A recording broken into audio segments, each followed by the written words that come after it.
Hello, and thank you for joining us for the first of our three Reimagining Diversity in the Workforce webinars. It's great to see so many people joining us today. This is an opportunity to be in a safe space and have conversation for learning and exploring how we can all contribute and have a welcoming and inclusive workforce. Today, we're focused on the who's, what's, and how's of working in a diverse workforce. These webinars are part of our Strength and Service series.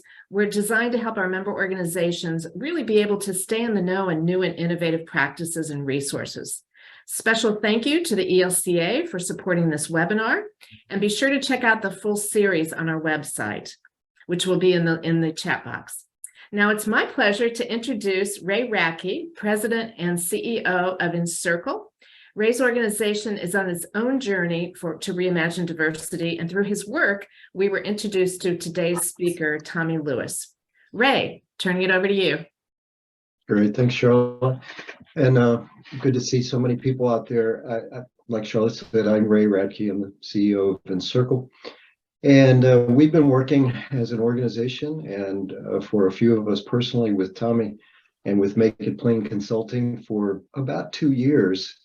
And that came after going through about 3 or 4 other consultants in this area of diversity, equity, and inclusion.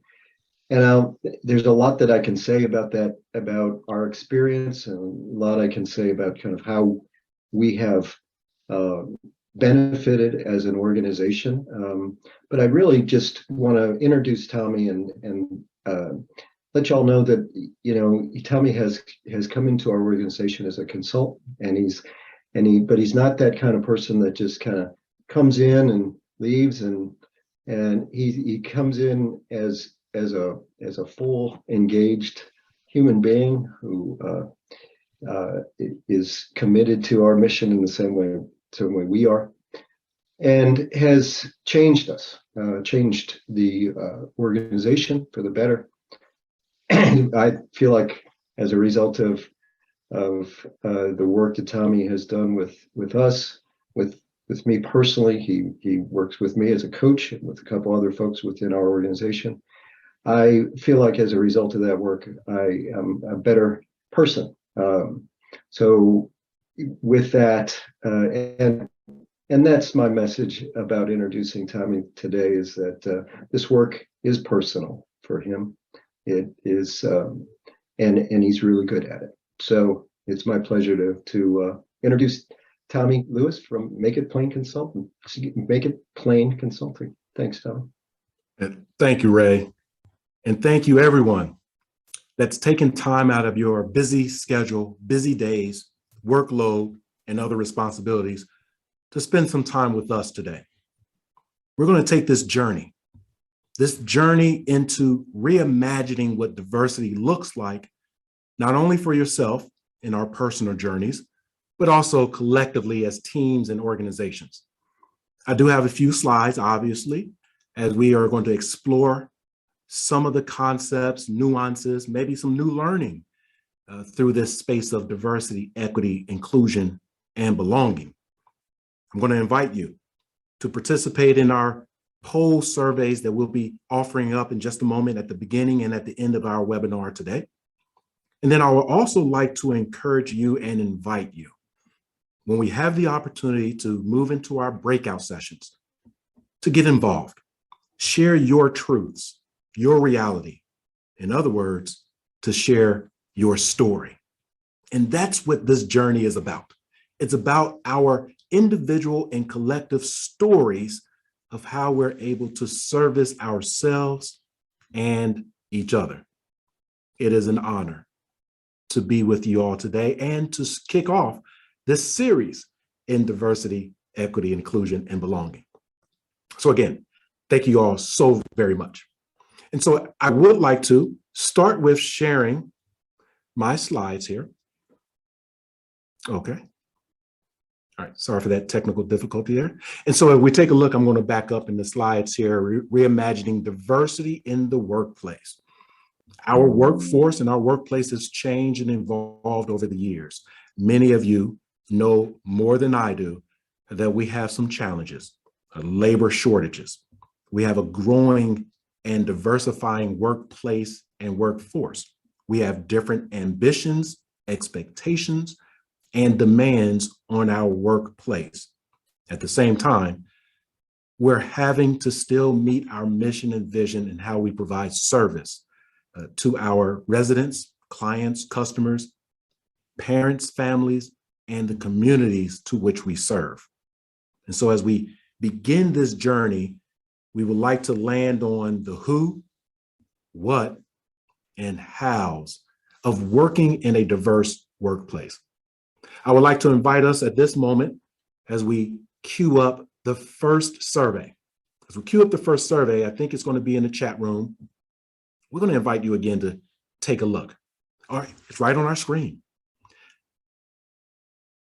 We're looking at the identity wheel. And the identity wheel is the concept to which we see and view the world. It's a way to separate the diverse or different parts of your life. It's a way to see various dimensions of diversity. It's a tool to help you understand your coworkers, or all the above, or maybe, I don't know.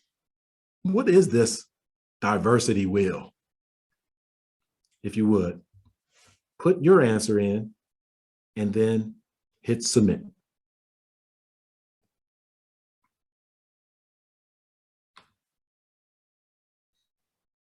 Excellent, excellent, excellent. And sometimes in this work, we need to press pause and take up time to sit in learning, to sit in the events, to sit in our own understanding of ourselves and one another. So we do that through setting a framework. And that framework, as we're getting the results, that framework really lends itself to this identity wheel or diversity wheel, right? Again, we're going to be sharing some results with you throughout the course of our webinar today. The DE&I, Diversity, Equity, and Inclusion framework, really lands in three areas. One, it's basically the people, you and I. It's everyone that works in our organizations, who we serve within our mission and vision, and those people who interact with us by way of our services, by way of our brand, by way of our reputation. And people really makes things go around. These are the people systems. And sometimes with people, we need education, we need training, we need awareness. We simply need to create an environment where people feel valued, respected, and that sense of belonging. And then we move into that next dimension of our framework are the processes, kind of all the P's, process, procedure, policies, practices, protocols. We can look at this from a measurable perspective. Sometimes we have to measure the representation of our people. Sometimes we leverage our people through the process of innovation and creativity, identifying diversity of thought, new ideas. Maybe we take a deeper dive and a microscope look at our process to ensure that we don't have any unwanted and unintentional biases, any forms of discrimination or unfair treatment that's baked into our processes. And then also, we want to ensure that our processes and all the P's really drive our organizations and our people to reach and exceed their targets, their expectations. And so we also do that by our culture. And our culture really is our norms and values and beliefs. Basically, it's our how. How do we do what we do? So through our people, process, and cultural framework, we can really grow and develop this work of DE&I and sustain it short-term and long-term. Very important to start with that framework. So now as we're beginning our journey, I would like to ask you, you can share in the chat room or you can simply think privately. Where are you personally in this journey? Are you in the center, the comfort zone, kind of when you interact with different similarities, do the work of diversity, equity, inclusion, are you completely comfortable? You're in a comfort zone. Or are you leaning into the learning zone? There's a little discomfort. There's a little hesitancy at sometimes. Sometimes we jump in and may make that mistake or misstep, and we learn from these events. Are you in the learning zone? Or are you in the panic zone, right? Are you in the panic zone? Now, we don't want to keep you there. We don't want to keep you in the panic zone. We want to pull you back into some type of learning zone or comfort zone. But every now and again, there is an event, there is a situation that I simply don't know what to do. The good news is it'll be okay. Through empathy and grace, it will be okay. Through knowledge and skills and competency, it will be okay. Sometimes through time, tried and true, it will be okay. But when we have the mentality, the spirit and the energy that we will be okay, that's the best start.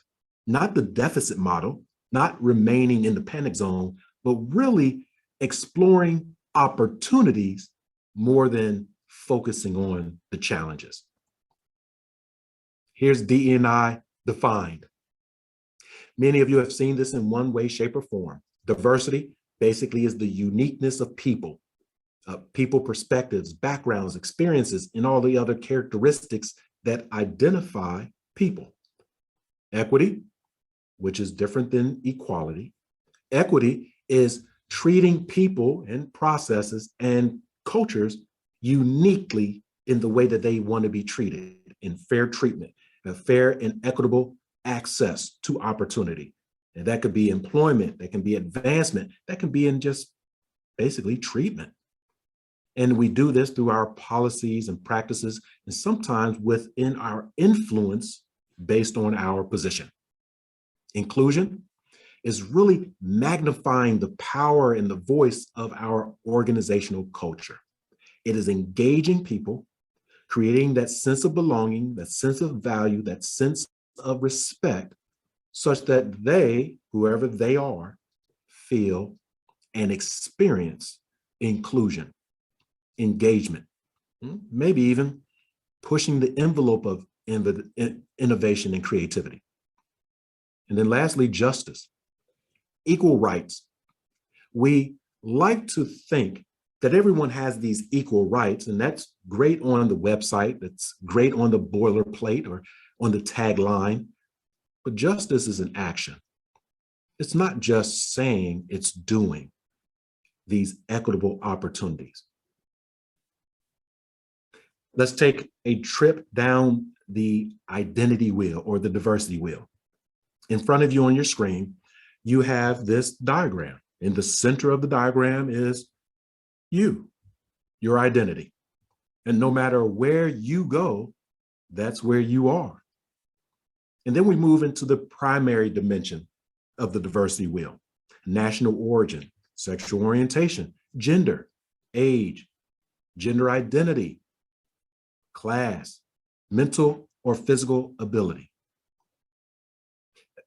Typically, those characteristics of one's identity are what we call above the waterline for the most part. In other words, people can see them.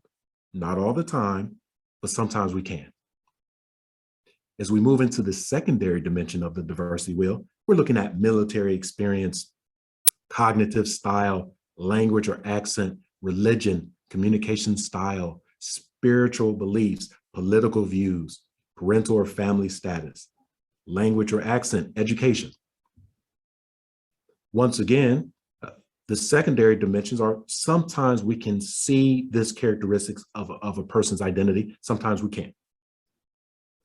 However, within the primary and the secondary dimension of this diversity wheel, we have learned that there are concepts or characteristics of one's identity that people may get very energized about, fired up, strongly opinionated. And so as you take a look at the wheel, particularly with the primary and the secondary dimension, think to yourself, maybe even share in the chat room. What are some of the concepts or characteristics that people get all riled up, heavily or highly opinionated? They are fired up. Some may say political views. Today is a special day. Or even mental or physical ability, gender or gender identity, parental or family status, maybe communication style, or even cognitive style. I've heard in my years of doing this work that sometimes organizations will invite their employees to give them feedback. In other words, tell me what you think about the organization. And then the employees share their thoughts. And the organization says, you don't think that, do you?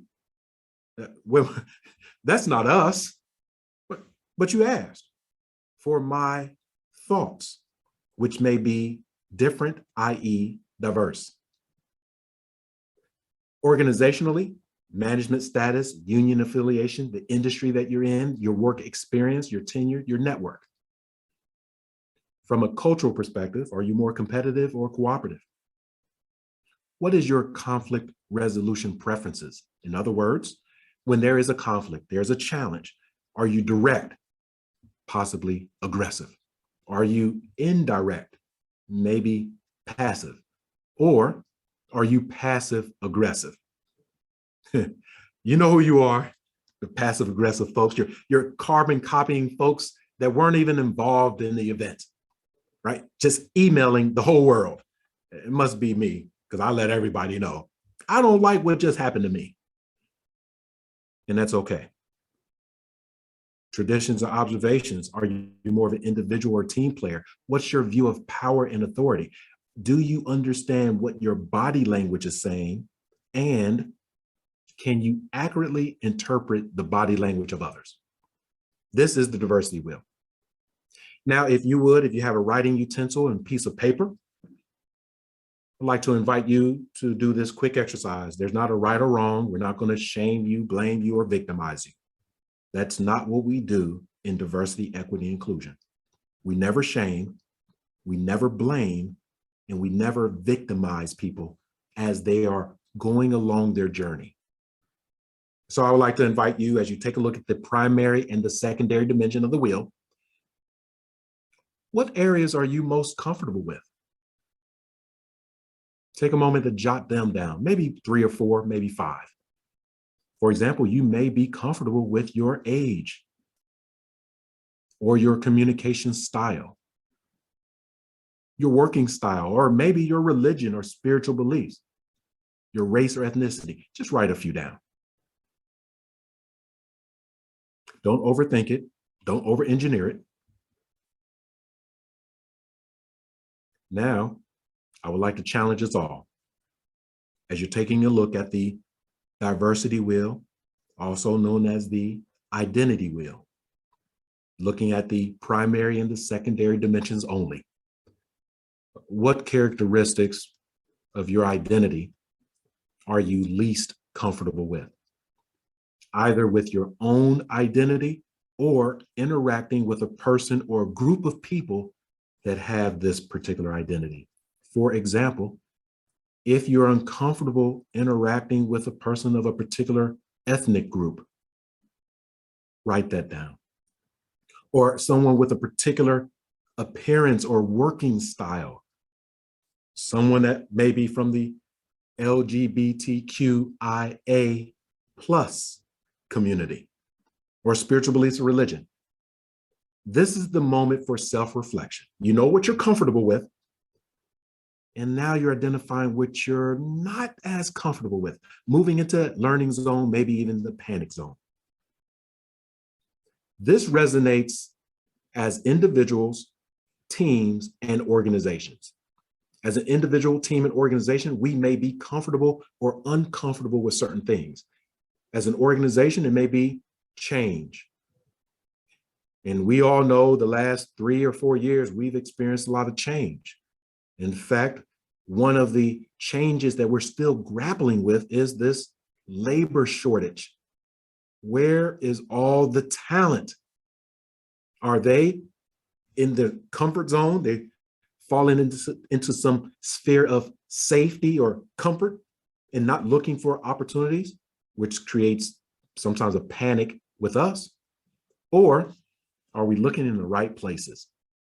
Do we have the right relationships with the right people to yield the right result? Just something to think about as we look through our experiences through the lens of this identity wheel. I'm going to invite you, per your choice, to use your mobile device here. We're going to ask if you have a QR code or anything like that to use it here. And I'm going to invite us to do this quick exercise. We just took a look at the diversity wheel, and this is anonymous and confidential. We're just going to get a post here with myself and my organization that with you that we're talking to, where's the general post? What's your level of comfort? Just what we just did. You're going to use the QR code, and there's going to be a question around, what are you comfortable with? And then the next question, what are you least comfortable with? Hey, so Tommie, Yes. what you're asking me to do is pick up my phone, Yep. go to camera mode, and then just take a put my camera up on top of that square thing that you put on the screen, right? That is right. That All is right. right. I think I can do that. Thank you. That's it. And so thank you very much, because it's even in doing this work, sometimes we can assume things. Everybody knows how to use a cell phone. Everybody knows how to use a QR code. Everybody. The truth is, not everyone. So thank you for clarifying that, because part of diversity, equity, and inclusion is not assuming or trying to reduce your level of assumptions. So we have different generations who have different experiences and backgrounds. Some of us are comfortable, some of us are not as much.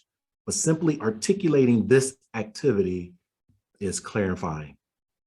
Yeah, and it looks like Kim over in the chat box was also able to, she's fast, she's a technology native.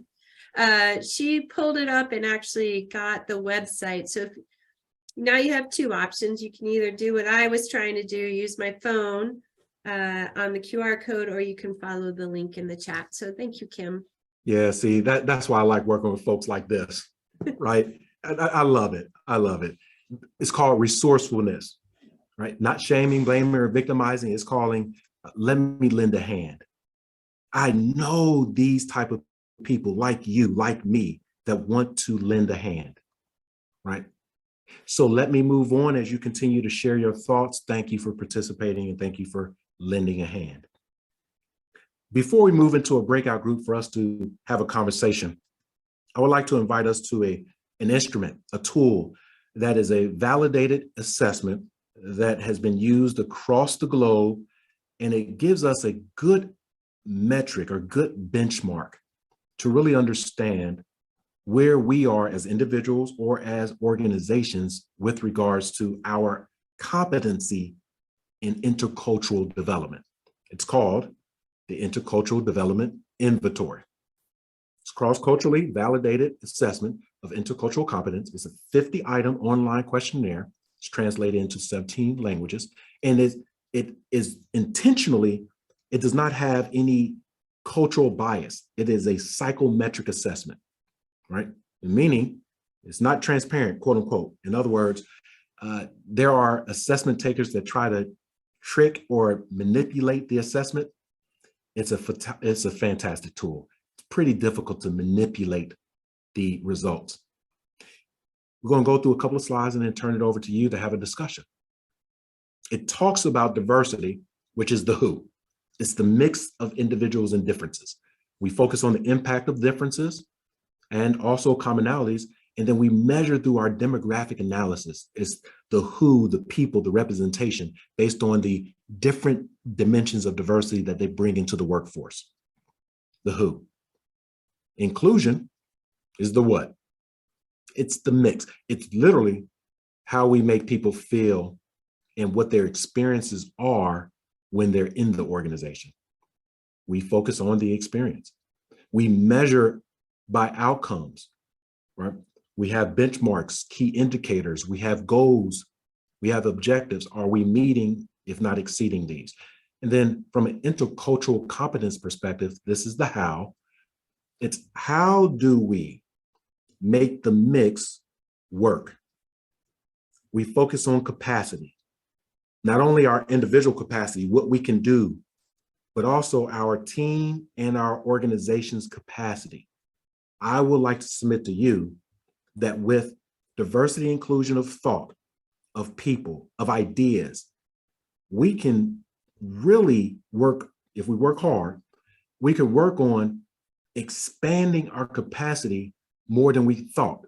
In other words, there are people in our organizations that are simply waiting for their name to be called to contribute even more. And then some said, hey, I've contributed for the last 30 or 40 years, would like to pass the baton. The IDI measures this. Here's how they measure it. This is the intercultural development continuum. It really assesses if we are in denial as an organization, as an individual. In other words, when we expose or interact or engage with difference, do we miss the difference? Do we avoid it, or maybe even withdraw from that difference? We deny it. Or we move into polarization. When we engage with difference, do we judge it as right or wrong? Do we defend ourselves, or do we lean in and say their way of doing things is even better than the way I have done it? That dominant way of doing it is the best way. Minimization, we de-emphasize difference and we focus on commonalities. Don't we all work for the same organization? Aren't we all human beings? Don't we all want the same thing? We minimize the difference. When we move into acceptance, we see the difference, we interact with the difference, and then we lean into learning more about that difference, understanding and listening to the stories of others. And those stories can give us great insights, experiences, knowledge, and skills to move forward into adaptation. When we engage with the difference or commonality, we now can instantaneously shift our mindset. We continue to bridge across that difference in real time. That's adaptation. And adaptation is a phenomenal skill, one that I don't have completely. I may be strong minimalization or acceptance, then I move into adaptation, and then there's a new event that I have less experience with. We're going to move into a breakout session. We're going to spend about 10 or 15 minutes there. And when we move into the breakout sessions, I would like us to share your own story, your why. What brings you to this topic of diversity, equity, and inclusion? What's your story? Right. We'll begin there, and then we'll also prompt you with additional questions if we get there. Now, I am hopeful that you all have stories. You have lived experiences. And through this, you may have some challenges and some opportunities. I'll pause there. We'll move into our breakout sessions, and then we'll come back together in just a few.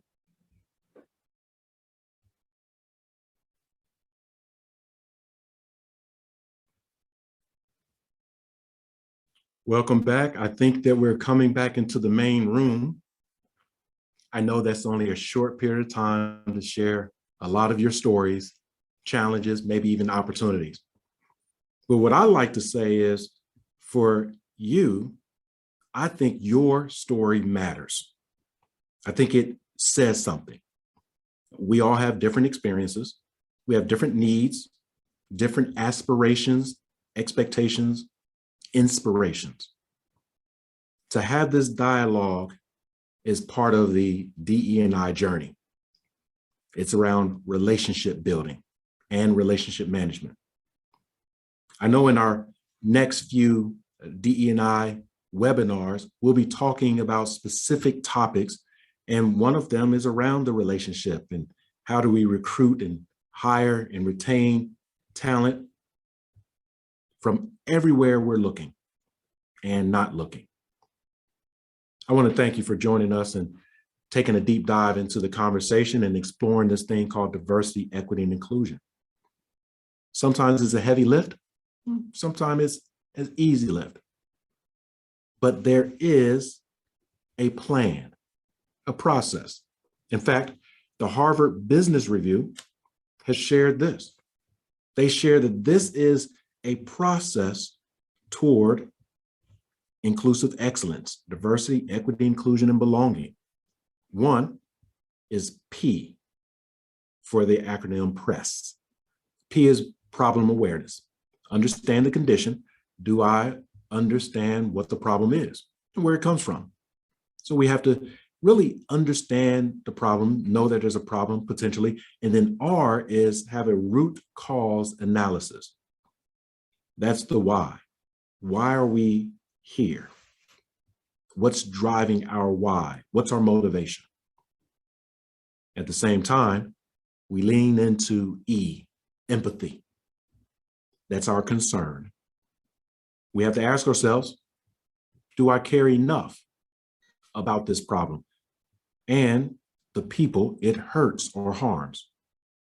So sometimes it's not always a hurt or harm. Sometimes it's an opportunity that someone doesn't know, right?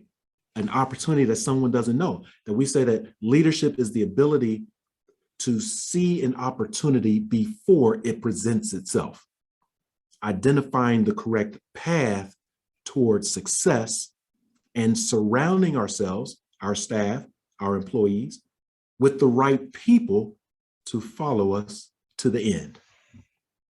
That end may be 1 year, 3 years, 5 years, or the next decade or two. But lean in with empathy. And then have a strategy, S. Have a strategy, a plan, a process to achieve our goals. And finally, we have to sacrifice. Do I know how to correct a problem, and am I willing to do it? To sacrifice sometimes sleep when we're working through a concern or issue or a challenge. Sometimes we're sacrificing our own perspective or opinion to gather the collective thought.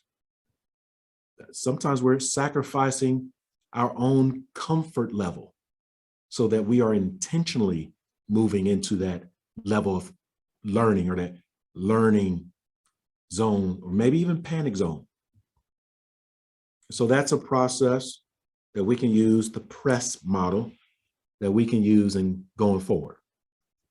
So again, thank you for your conversation, sharing this model. Now I would like to really open the floor for you to share your thoughts or even questions that you might have of me and one another.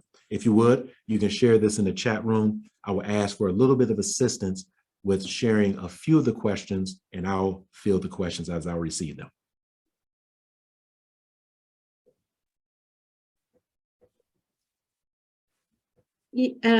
Hi, Tommie, this is Susan. Also, I'm not sure if we might want to spend a few minutes if there were some observations from the breakout rooms that I popped between a few breakout rooms. I heard some interesting themes going on. So in addition to questions for you, I wonder if we might open it up to some of the observations that came out of the breakout rooms. We sure can. I do have a few questions that I've seen come through the chat, but let's take a few minutes to let people share some observations. Yes, yes. So I believe we have the capability to use your microphones, I believe. And so if that's the case, absolutely. If there's any observations from the breakout rooms, please share. And I see Kristen Peck has her hand up. So Kristen? Yes, Kristen. Hi, Tommie. Thanks so much for leading us in this journey. I really appreciate it.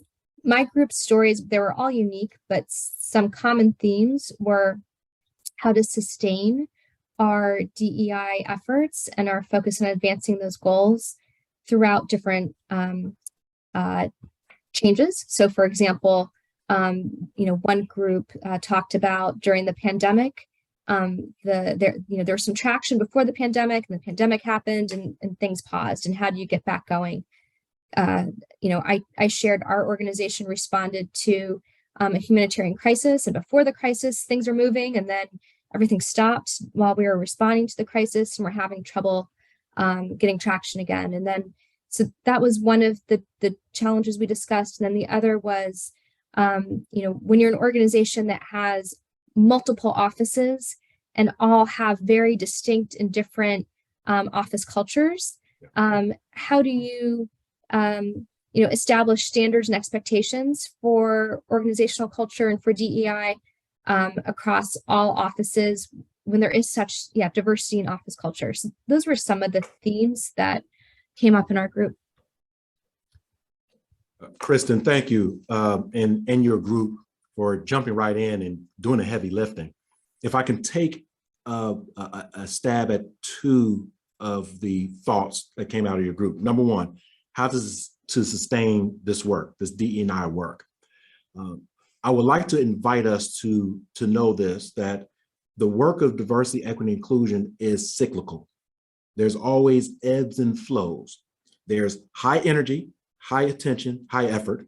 And then there's a little bit of a plateau where the work is being done, but the general workforce may not know what's happening. So their perspective is nothing's going on, but it's the work that's happening. And then there's a little bit of a lull, right, where we're reassessing what have we done well, what do we have to improve upon, and we're starting to recalibrate, and then we spike back up into interest. Three things to sustain this work. One, understand your cycle, right? Understand where your employees and your organization may have high energy, you're right, based on availability of time and capacity, or even low energy because this is a busy season, if you will. So understand that, that's self-reflection. Number two is to really tap into the passion and skills of your people. To sustain this work, there are people that saying, hey, I do my day job, but this is my passion, diversity, equity, inclusion. I can do it every day, all day, maybe at 50%, 80%, maybe 10%. And we want to leverage our entire team in their passion points, not their pain points, but their passion points.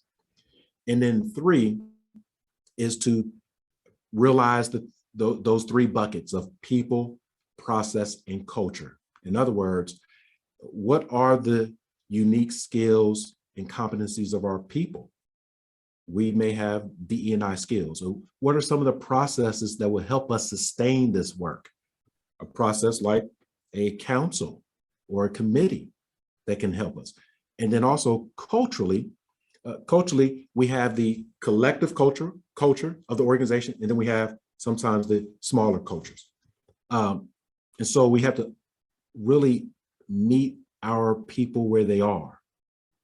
To your second point, before we go to other questions and comments, is with our multiple cultures, that is diversity in and of itself.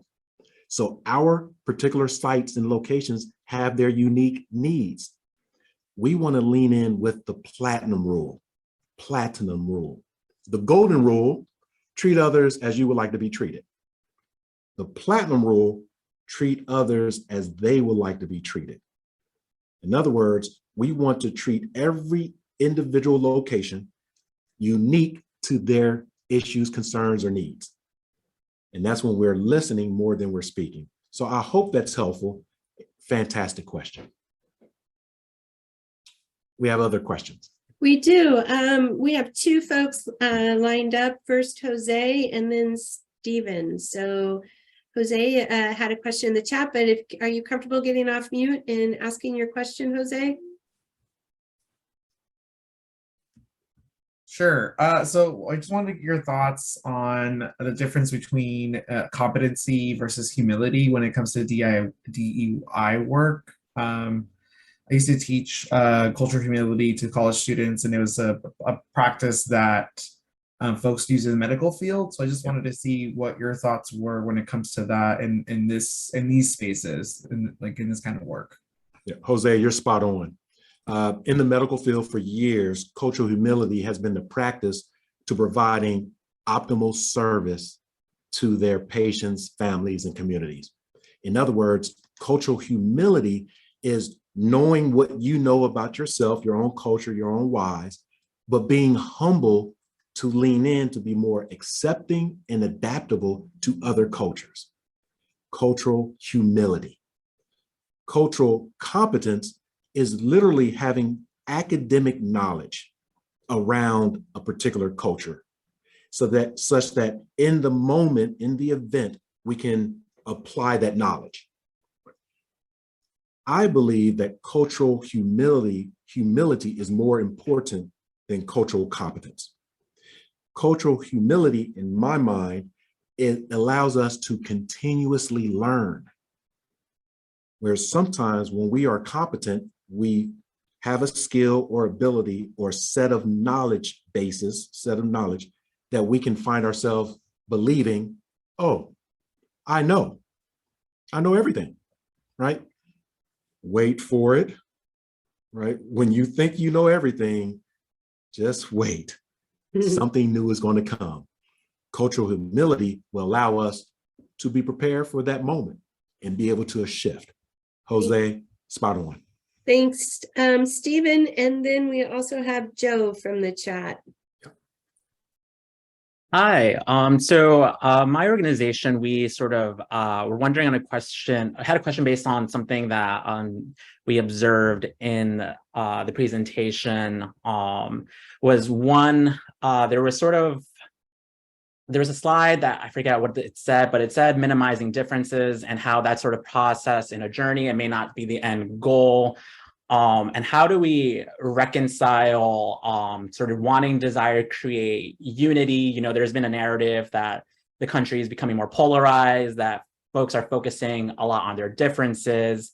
But how do we reconcile that with a desire of unity? Because I know that, at least in my experience, I know that there are lots of folks who may have been raised, you know, to not see race, to not see difference, to focus on what brings us together.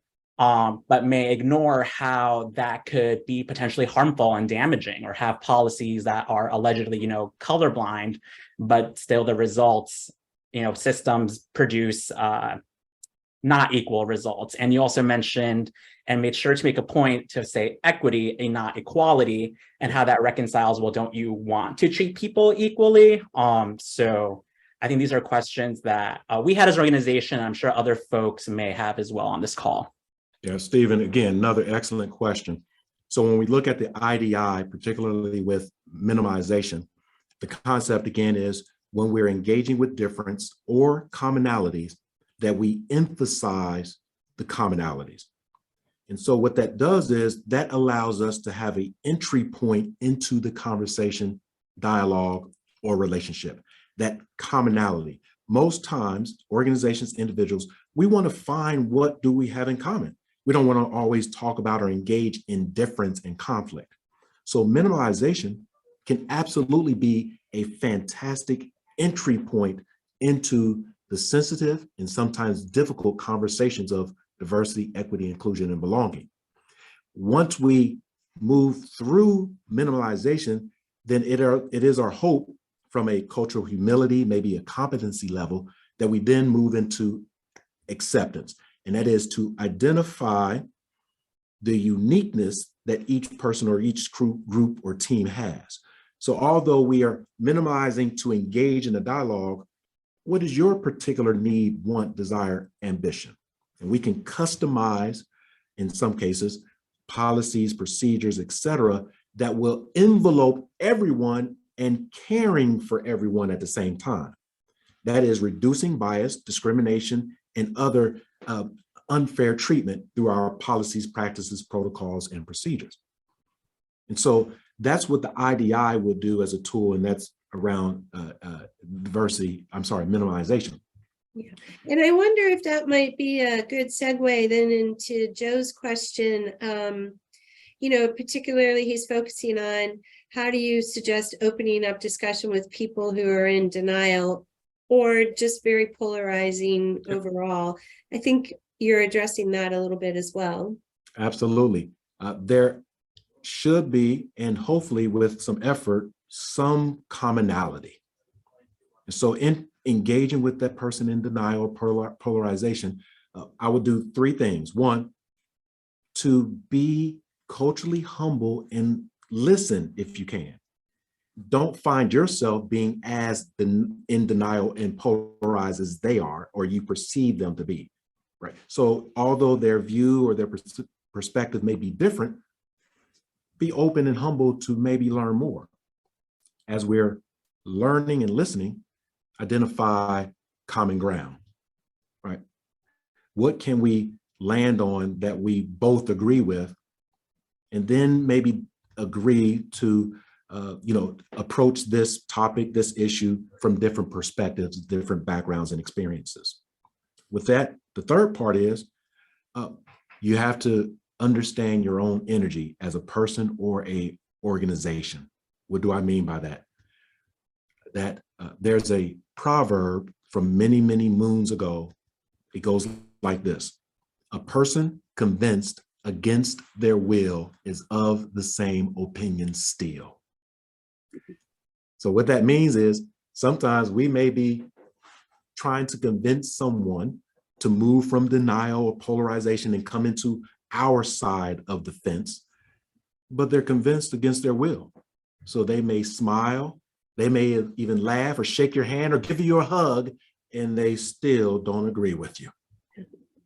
I see Joe has his hand up, so I'm going to give him, hopefully you guys can have like a minute or two of conversation. I do want to also note that we saw lots of questions in the chat, particularly around the zones. We probably won't have time for those today, but we will get to those. But Joe, please ask Tommie. So in particular, there's things voiced through an anonymous survey in those differences of opinion. So there's not an opportunity to speak directly to someone, to listen, have that commonality, or to embody that humility to bring about some change. Any approach to those things that often linger but are not directly said, how to engage that? Yeah, again, great question here. One thing I would recommend is trust your gut and your feeling.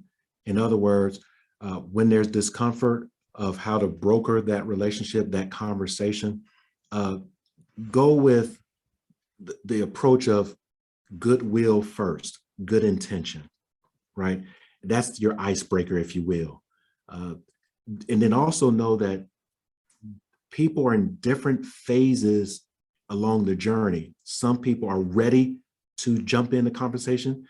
Some people are not. And then sometimes we have trauma or re-traumatization where I'm still trying to work through this stuff myself, and you're asking me about what do I think, and I don't know what I think. So be patient, give yourself and others grace, and build that relationship that you can circle back and say, something I've been meaning to ask, right? And then jump in. So we are at time. I wish we could continue this conversation. I want to turn it to Charlotte to wrap us up.